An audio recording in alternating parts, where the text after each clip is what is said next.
What's happening, people? Welcome to the Strength Connection podcast, episode number 300. That is a little crazy for me to say, honestly. It's been 4 years since this first began with just an idea of wanting to chat with people and seeing where it goes. And now 300 episodes in is kind of a wild thing. So to say I'm grateful is probably an understatement, but that's really the best that I can start this out with. For all of you who have listened since episode one and everybody who's found it along the way, thank you so much for being a part of this, and for all the guests that have come on and shared their stories and their insights. It's really been a remarkable journey. So what I wanted to do with this is just speak personally about some of the biggest lessons that I've learned from the podcast and what has really helped me reframe my foundation so I could go through every single episode and probably give you at least 30 minutes of the insights and the stories that I found really effective. But to make this a concise and succinct episode is I wanted to break down into the ones that have been practices or things that have stuck with me the most over time. So I narrowed it down to 10, and I'm going to dive into those. But to begin with, like 4 years ago, right about when the pandemic was leaving, a little bit before, I was just in a zone of being curious. I was curious about the psychology of success. I was curious about what made some people succeed over and over again in their lives, and why did so many people be in this yo-yo cycle of failure and success and back and forth, never fully reaching exactly where they wanted to be. And I saw it often through the lens of the physical realm of health, being a personal trainer and a strength coach, talking to a lot of people on structures of strength, on aesthetics, on physical strength. But then I was also curious about mental strength and spiritual strength and emotional strength. And I saw often we see these as separate things to work on, and then started to see more and more that all of these are more interconnected together. So is there things that you can learn from the physical realm of strength that you can adopt and work into your mental side? Or is it from the emotional side that you can work into your spiritual side? And that's why, there hasn't been many things that hit me like a light bulb as far as what I wanted to name things, but the strength connection came to me on a walk and I just ran with it. And that's now 4 years later, 300 episodes in, that's where it's at. And just falling in love with conversations and just being curious with people and hearing their stories.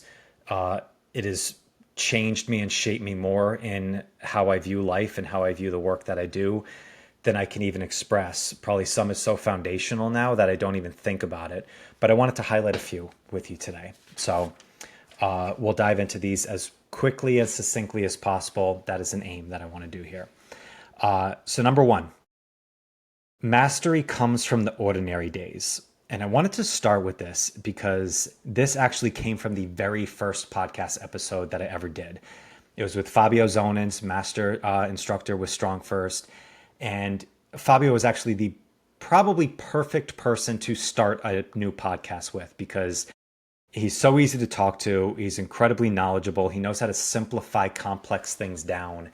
And it was one of those that like 5 minutes into that first episode conversation, I was like, yeah, this is exactly what I want to do, because we were just having so much fun.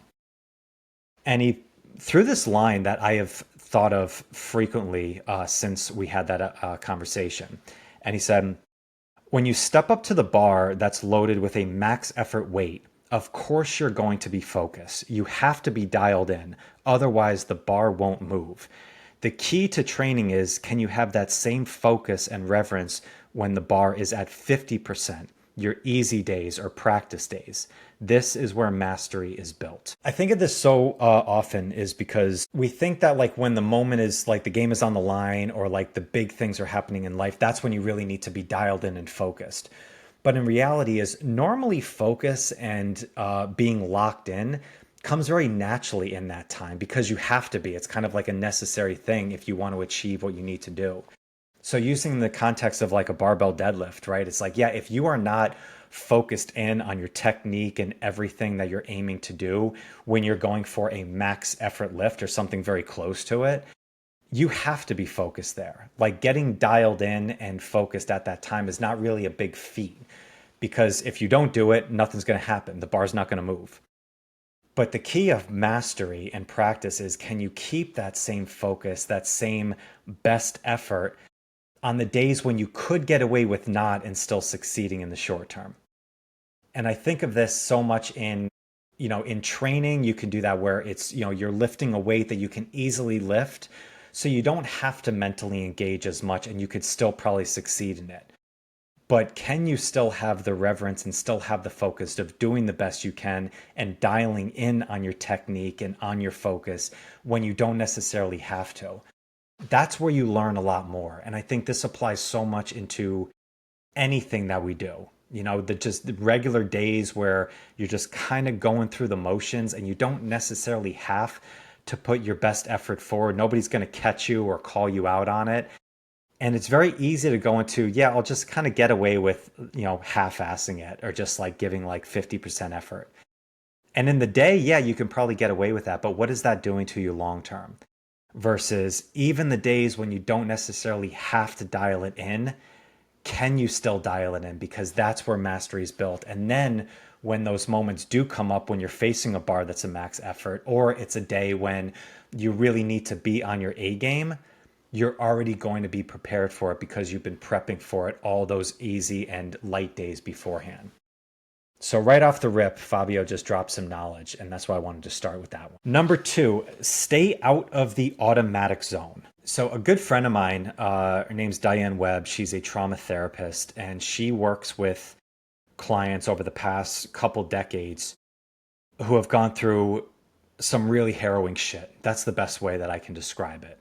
She works in trauma and with people who have really went through some of the most harrowing things that you would, ever imagine that could happen. And she's one of the most introspective and insightful people that I've ever spoken to.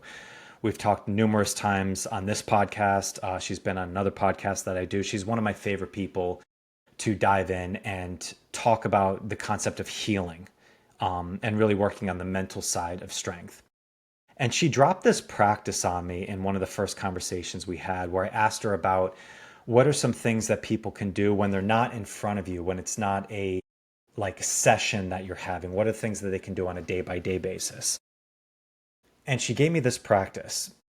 And the context behind it is, it's very easy to feel the energy on a scale of 1 to 10 days. On the 1 out of 10 or the 10 out of 10 out of 10 days, we can feel that very powerfully, right? When nothing is going right on the 1 out of 10 and your back is really against the wall, that's when you're really present because you kind of have no other choice. You need to get out of the shit. But then on 10 out of 10 days, when everything is going really well and everything seems like it's lining up for you, like that's very easy to be present and really engaged in those moments too. But what about the days that are kind of like 4 out of 10 or 6 out of 10? Like those days when things are very routine. There's not that much differentiation from one day to the next. Okay. Today is not much different than yesterday. Tomorrow's not going to be that crazy different than today, bearing some, unforeseen things that are popping up.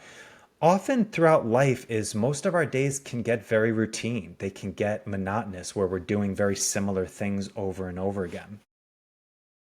And it can be very easy to just go into an automatic zone or just kind of flow through the motions. And that's when we start thinking like life moves so fast on us, right? Like the weeks feel like they're days, and the years feel like they're months. Like it feels like it keeps going faster and faster. One of the practices that you can do is take one of these routine, mundane tasks that we do on a day by day basis. Maybe it's tying your shoe, or maybe it's eating breakfast or driving to work, and take one of those and practice being really present in that time, right? Like if you're tying your shoe, like actually feel the laces in your hand, feel your foot slip into the shoe. What does it sound like around you? What does it feel like from there? Just take that like 30 seconds to a minute and just be present with exactly what you're doing. Okay. Even if you don't have to, you can tie your shoe and do a million other things when you're an adult, but actually taking specific practice time to be present in that moment, that's how you stay at the automatic zone. And what I found is by doing this, it's not as much helpful in the actual practice that you're doing, but it helps so much in just other normal routine things that you do throughout the day. help you become more present in them. I see this a lot in training where it's like if you're in between sets of what you're doing, instead of just like checking your phone or just waiting for the next set, actually being present with your breath, like actually taking value and taking like presence in that moment. And because that's just as much a part of the life as when you're actually in action. And so much of what I talked about with people is just feels like life is going so fast and every day feels like the same. This is one of those practices to really feel present in the moment. Yeah, stay out of the automatic zone from Diane Webb. Number 3, flow state is natural. We are in the way. This was by Sifu Singh. Sifu Harinder Singh, one of the most interesting people that I've ever been fortunate enough to speak to. A martial arts master in numerous different ways. And when he talked on the podcast, he was the first person that made me start to really ponder subtraction versus addition and how that is a key to success. And when we were talking about flow state and wanted to be present in the moment and engaged in everything that we're doing, what he dropped from here is saying is like, we think that getting into this state of mind where everything's clear and everything's fluent is something that we need to externally bring into our lives. When he said, no, this is the natural default state. The challenge is we get in our own way of adding in stresses or adding in worrying about other things. And the best way to do this is to surrender those things away or subtract them from what we're doing because they don't serve us anymore. And then the things that really make us present and get us into flow state is revealed. It's not added. This was one of the biggest shifts that I've focused on in my own coaching practice and the work that I do is I talk about unveiling strength a lot. And what I found is that when you get to a certain point of aiming for mastery or really success in your life, it's not about adding more things. It's often about eliminating the things that don't serve you anymore. And why this is so important is because you can keep expanding things and adding more things into your knowledge base. But if you don't get rid of the things that have held you back before, inevitably they are going to fall. They're going to hold you back. And that's when I see so many people falling back into old identity, old habits. And it's this yo-yo cycle of failure and success that happens all the time. I think to truly succeed and be the best that we possibly can, it's not just about adding in good practices. It's about eliminating the old stories and the old identities that don't serve us anymore. And if you can get a balance between both of those, that is when you really find the system of success that works for you. So, and I think the strength that we're aiming for and the state that we're aiming for is not something that we need to externally cultivate or bring into our lives. It's already within us. It's just that we get in our own way. And I wanted to bring this up because Sifu was the first person that made me start thinking about this. And a lot of the studying that I've done from the Tao Te Ching that talks a lot about this surrender, allowing this, do your job and then let go. This came from this one podcast. Number 4, making a change and making a transformation are two different things. Most use the word transformation, but actually just focus on change. Transformation means you can't go back. Transformation is a declaration as much as it is a practice. So in hardstyle training, I was taught this phrase where, train it until you own it. And what I mean by that is if you can do a specific lift with a certain weight or so, and you can do it one time, right? That's really good. Like that's like a next check mark that you've got into building up your strength. But the goal is you should be able to practice that enough that regardless of what's going on throughout your life or how warmed up you are or where your strength is at, how recovered you are, you should be able to do that on an anytime basis. That's when you own that strength. And it's kind of like that old phrase of, don't practice until you get it right, practice until you can't get it wrong. I think this is where this phrase comes into play. And why I wanted to bring this up is I was fascinated for about a year of asking people this question on the podcast of what do you think is the difference between making a change and a transformation? Because I saw it so much in the physical realm, specifically in health and fitness, where people call their programs and their coaching of what they were doing transformations, but it was actually just a short-term change. And I think we use the word transformation because it's much sexier. It sounds much better when you're trying to sell a program or bring people in from there. but it's actually not a transformation. I just could not get off this question for some reason. It started with Dax Moy, and then I was asking some other people on the podcast. And the one that brought this phrase to fruition for me was Eric and Jenny Patton. And Jenny brought this up when I asked her this, and she said, well, transformation means you can't go back to who you were. A butterfly, no matter how hard it wants to, can't go back to being a caterpillar. It is now a butterfly. It is a new identity. And I thought that was really interesting. And why I thought that was powerful was change is difficult and transformation is difficult. And I think where the mindset side comes in and really working on mental performance comes in, why I said this is a declaration, is because no matter how determined that you are of making changes over a long enough period of time, as life is going to try and push back.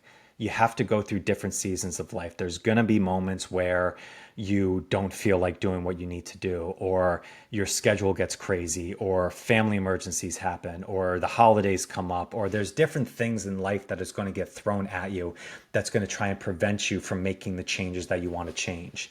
Until you go through all those seasons of change and still stay consistent, you're still in that change program. You didn't fully make a transformation. So I think this where it comes is no matter what happens through life is you need to declare that you're going to transform.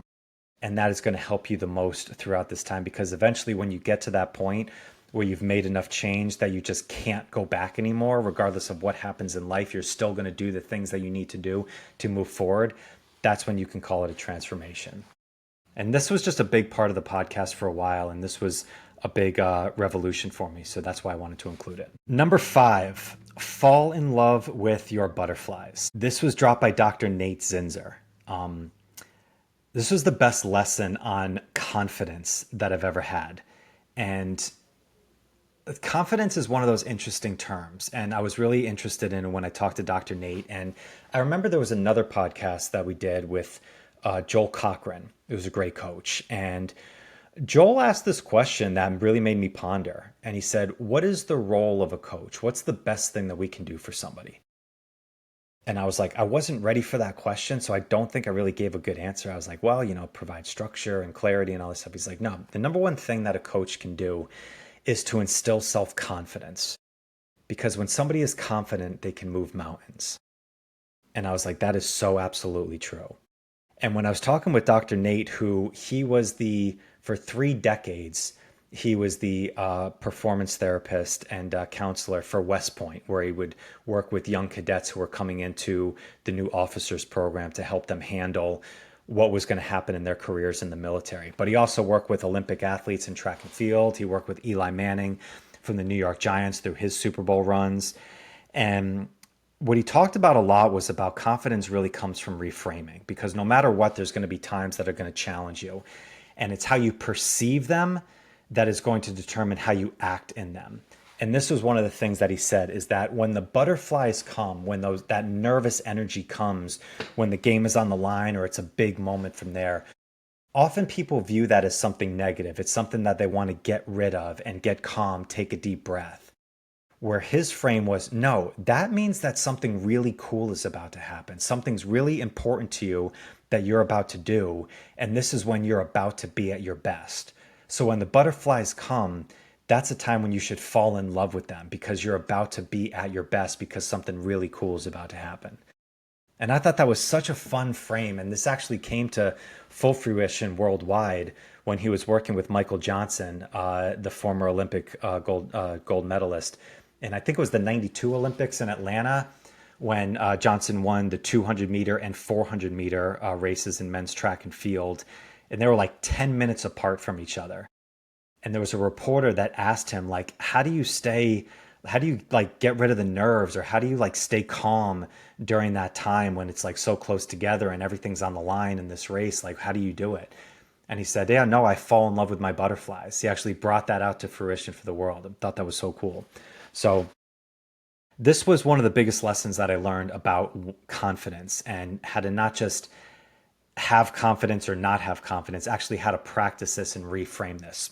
So fall in love with your butterflies. Number 6, raise your floor, not your ceiling. Raise your standards, not your expectations. So Focusing on standards over expectations was taught with me a lot by my friend Carrie Campbell. We talked about that numerous times on the podcast. But the floor versus ceiling came from Luca Husserver. And this was the lesson that he taught me when he came on the podcast, where he said, everyone is chasing the best day possible, the ceiling. The better strategy is to just focus on having less shitty days. Turning a 3 out of 10 day into a 5 will do way more than trying to turn an 8 into a 9. And I thought this was the best framework for focusing on consistency that I heard. Is it's so often that we're always looking for the best of the best day. We're trying to reach that ceiling. We said, no, the ones that he's learned the most from and what's given him the best system of success is just focusing on having the highest floor possible. Because no matter what is, there's going to be challenges and there are going to be tough days that are coming on. And if you only focus on having the best of the best days and trying to reach for that all the time, well, then when those bad days come, it's going to be a really big swing and a really big fall all the way down to the floor. The better thing to do is keep raising your floor up so that even on your worst days, you keep elevating those so that you're still making progress. Then, so when those days come, it's actually not going to be as difficult to get back up to the really good days from there. So that was just one of those great marks. He's like, yeah, just have less shitty days. I just thought that was a beautiful frame. All right, number 7, power in the pause. I have to attribute this to my great friend and coach, Brian Grasso. He was the one that succinctly brought a few different lessons together on this and said there's power in the pause. And this is really my ode to silence. Some of the best conversations and the ones that have stuck with me on the podcast, as well as just meeting in people, are ones where people aren't afraid to sit in the silence for them. They don't just fill up the silence with noise because they're afraid of the silence, where they actually think about exactly what they want to say and they try and make it as succinct and short as possible to get the point across. This is the biggest lesson on being a good orator and being a conversationalist that I've had. And in a time where we are just filled with noise, the average person spends less than 10 minutes throughout the day in silence, aside from being asleep. And often most people are falling asleep to noise as well. We are just constantly in a noisy environment. And we don't take a second, we don't pause, we don't stay silent, we don't shut up ever. I found that there's so much power in the pause of just sitting back and just letting the silence fill up a bit. This is what I've tried to practice more of: be slow to speak and be quick to listen. This is more of a recent evolution that I've had, but I'm trying really hard to adopt that in my everyday work, not just in the podcast, but in coaching and just my everyday life, is trying to spend more time in silence. And what I found from this is you get a lot more refined. Things come a lot clearer to you. And I'm still working on this one, but there's real power in the pause. So that's why I wanted to bring that one in. All right, number 8. Over preparation is the greatest hack to being present in the moment. I loved this so much. This was from my conversation with Sven Rieger. Sven, unbelievable dude, incredible coach out of Germany. And this was on the podcast we did after he accomplished lifting the Dinnie stones. And I just actually checked before, as of July 1st of this year, 406 people ever have lifted the Dinnie stones. If you don't know what that is, go look it up. It's an incredible feat. And I had to bring him in to talk about this feat of what he was doing, how he trained for it, how he worked with it. And he said that he trained so hard and he was so prepared for this that he wanted to go in and knowing that regardless of anything that happened, he owned this, just like we were talking about before. And he said it allowed him to really take in the attempt and really be present in the moment. He wasn't worrying about whether he was going to be able to do it or not. He knew he could do it, and it allowed him to really be present and engaged in the process.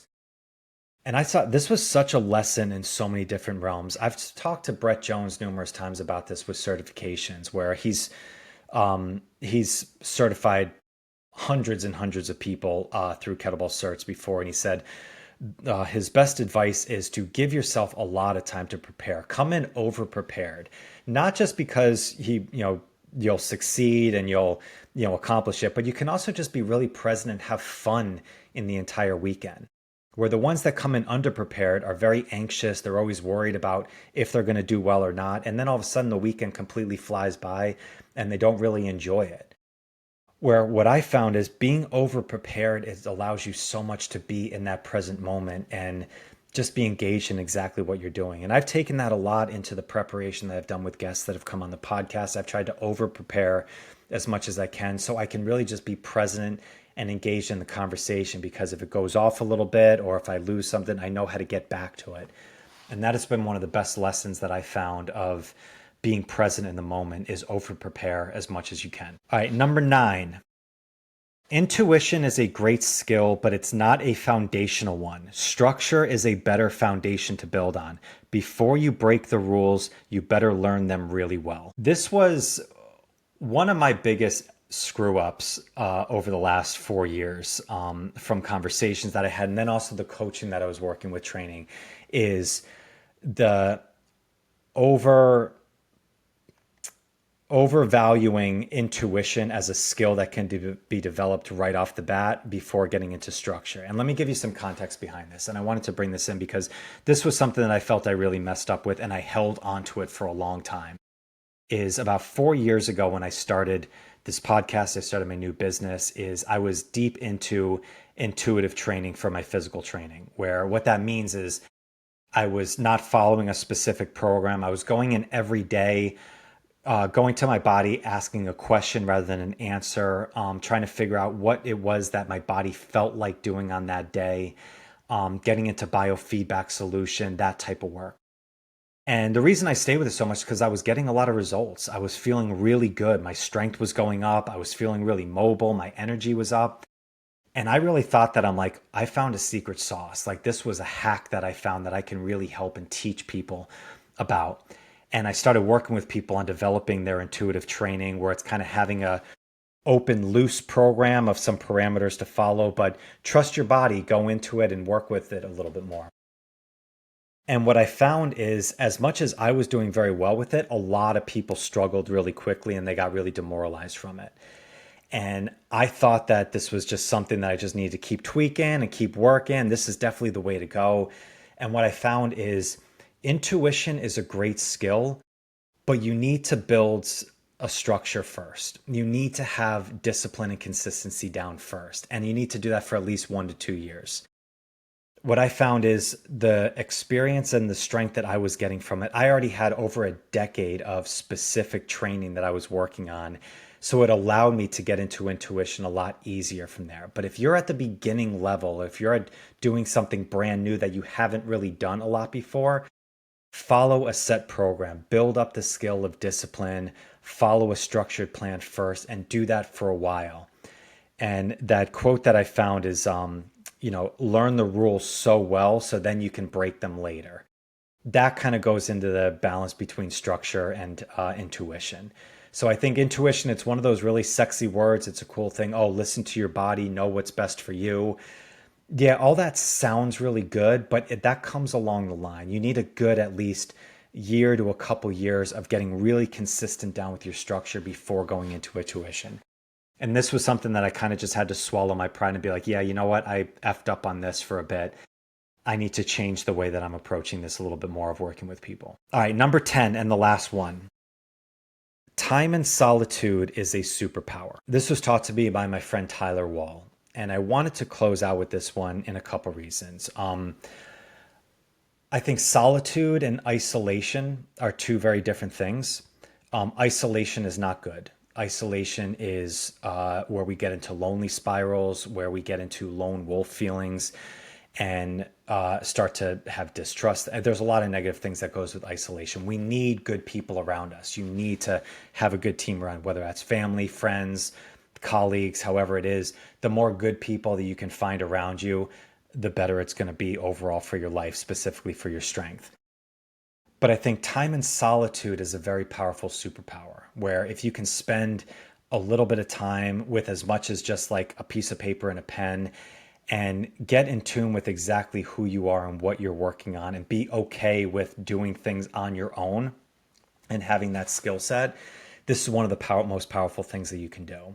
And Tyler Wall, my great friend and coach, he taught me this at the beginning journey when I was starting this. Is he asked me a lot of questions, encouraged me to spend some time in quiet, in solitude, with some intentional questions to go into and figure out exactly what it was that I was working on.